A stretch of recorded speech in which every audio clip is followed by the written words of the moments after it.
I want to tell you about an event that took place 50 years ago when I was 17, and I was working for a company called W.T. Braun's, and they were based at Pontefract near the town hall. Anybody from Pontefract from a generation of 30-40 years ago will remember the electrical shop right on the corner just opposite the town hall. And my first apprenticeship, what we used to do is I used to do a couple of days at college and then 3 days practical work in the field, as they used to call it. And Mr. Braun, for some reason, that's the owner of the company, he used to get quite a lot of these high-profile jobs. He was a member of the Pontefract, Round Table, Rotary Club, and probably a Mason, because there's a Masonic Hall not far away. But he used to get quite a lot of these high-profile places, these old halls, and big like country mansions and things. And I was working with I was an apprentice to another lad called Graham Macaulay. Great kid, only in his 20s, long curly hair, which everybody had long hair back in the 1970s. And we was working at a place called Drifield's Farm, which was built in about, the building was built in about 1670, 1680 or something like that. It's a really old stone building out in the middle of nowhere, not far away from Nostell Priory, coming in from the Wakefield roadside, not the Doncaster roadside, but the Wakefield roadside. You turn down there and the place is still there, and it probably will be in another 100 years. And we were sent out there to rewire this old farm building, old farmhouse, lived in by Mr. and Mrs. Driffield, who were a typical kind of farming couple. She was small, quite stout, and always had an apron on, and always in and out of the kitchen. And it was the old stone floors in the kitchen with the big Aga in the side and the low ceilings. And Mr. Driffield was a big guy. I mean, I'm 6'4", and I was then at 17. I grew tall quite early in my life, and he was a big man. I'd say he was about either 6'4" or 6'5", a lot bigger and broader than me, and walked about with these old tweed pants on with big thick braces, big man, big hands. And we was told to rewire this building. Now, back in those days, there was still a lot of the old lead cabling left in place, and it was a sod to get out because it was all like buckle clipped in, and it really was a nightmare to get this stuff out. Incredibly heavy. Them early electricians must have had arms like Thor. And we obviously set about ripping all the old lead cabling out that run with the 3-core, with the twin and with the earth, and put the new PVC coated stuff in, 2.5, 1.5 mil and all this kind of thing, and on the old ring main system, which they don't use as much now. Everything's dropped. They don't use a lot of joint boxes In fact, I don't think they use any joint boxes anymore. But we was working on the old ring main system, and we got there, and we'd been there a couple of days, and we'd gone upstairs into the top.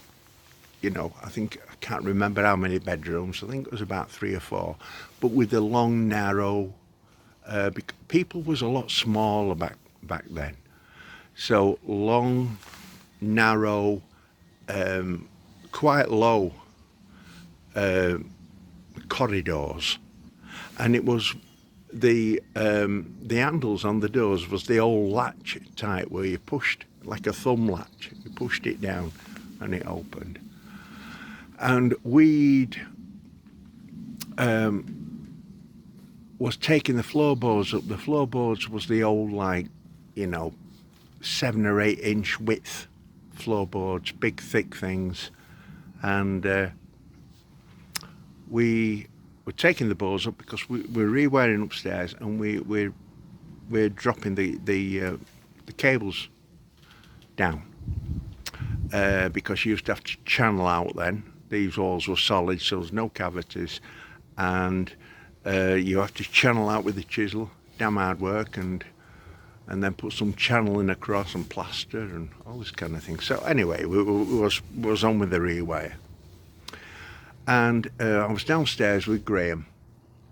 He was up a little short step ladder fishing for these. This is down in the kitchen, and how we used to fish for cables. So you feed them in from upstairs, push them so far down, and then you go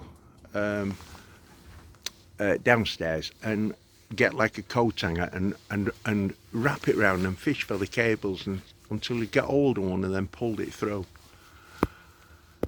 So Graham was fishing for this cable, and he said, "Graham, just nip up into back bedroom, will you, and see if you can feed me this cable, push it through a little bit more so I can get hold of it." I said, "Yeah, no problem." So went upstairs, and I've been upstairs. I must have been up a couple of dozen times by that time, as we've been dismantling their property.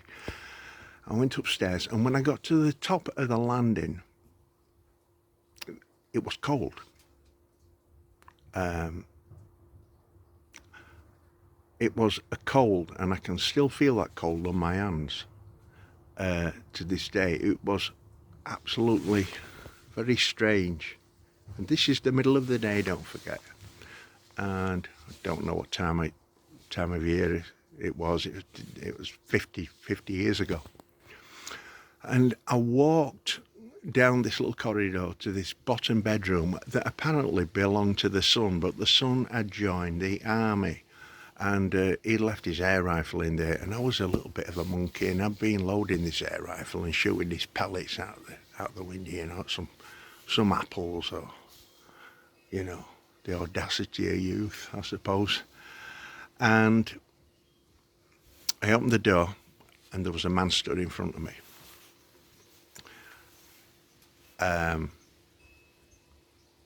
And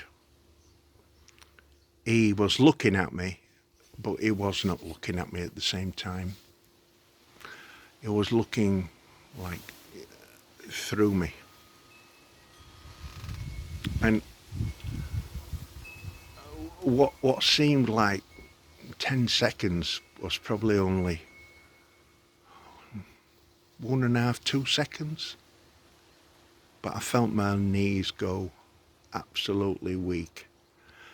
Now then, I didn't observe, he did have a bottom half, but I didn't observe what he was dressed in, but I did see the red jacket. He had a red jacket on, and he had very short, very, very short, nearly like a convict cut kind of thing. I'd say medium build, And I was looking at him, and I knew something was awfully wrong. And I turned around and I went back down stairs into the kitchen.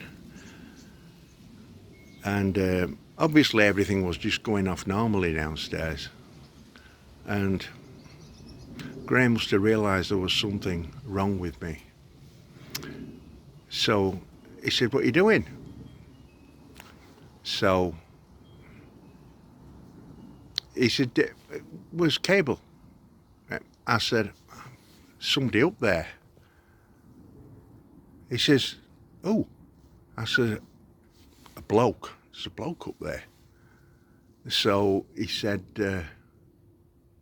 he's looking round, and he said, "It could be, is it the son? Has he come back?" And I says, I don't know. And then I thought, yeah, it could be, you know. And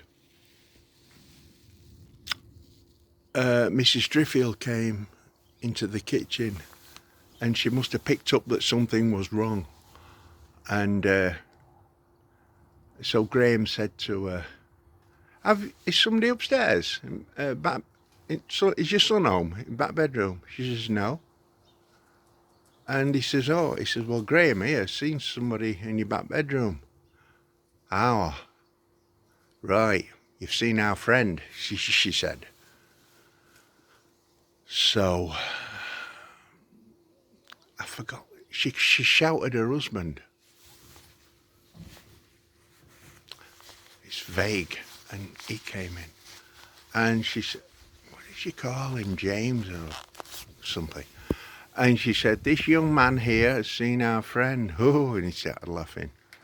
So Graham says, "Why have you got somebody stopping here?" Like, she says, "Oh no," she says, "we're very, very heavily haunted." She says, "We have been since we came here."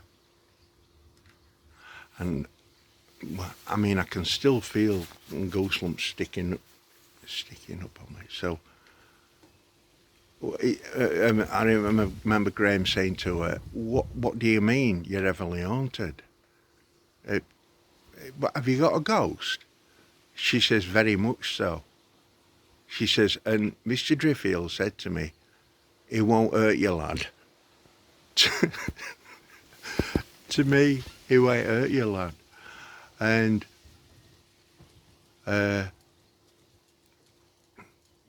she says, "Oh yes, our son sees him regular." I thought, bloody hell.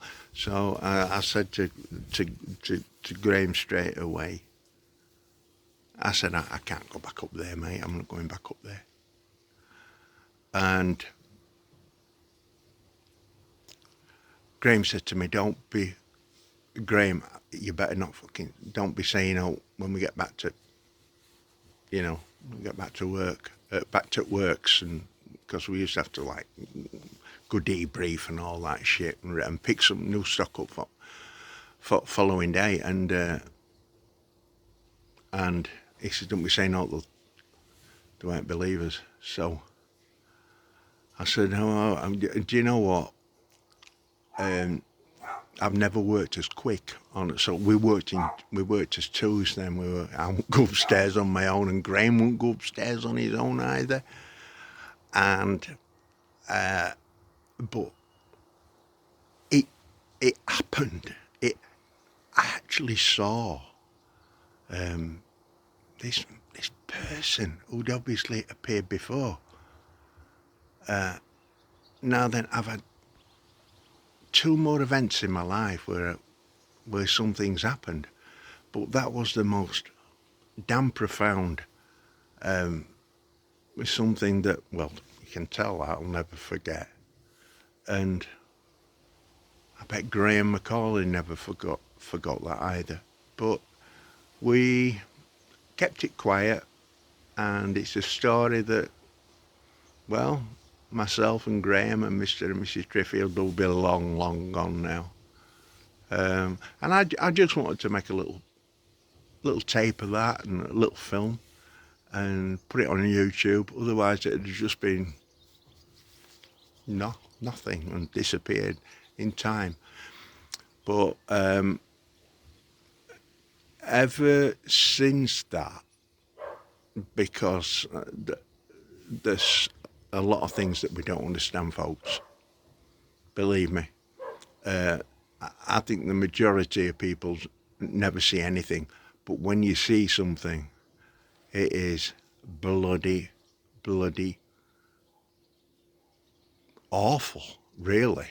It is really chilling, but it does something. It's got a different ring to it. It's got a different sound to it, if you know what I mean. It's like, because you're looking at something that we have no idea about yet, if ever we will.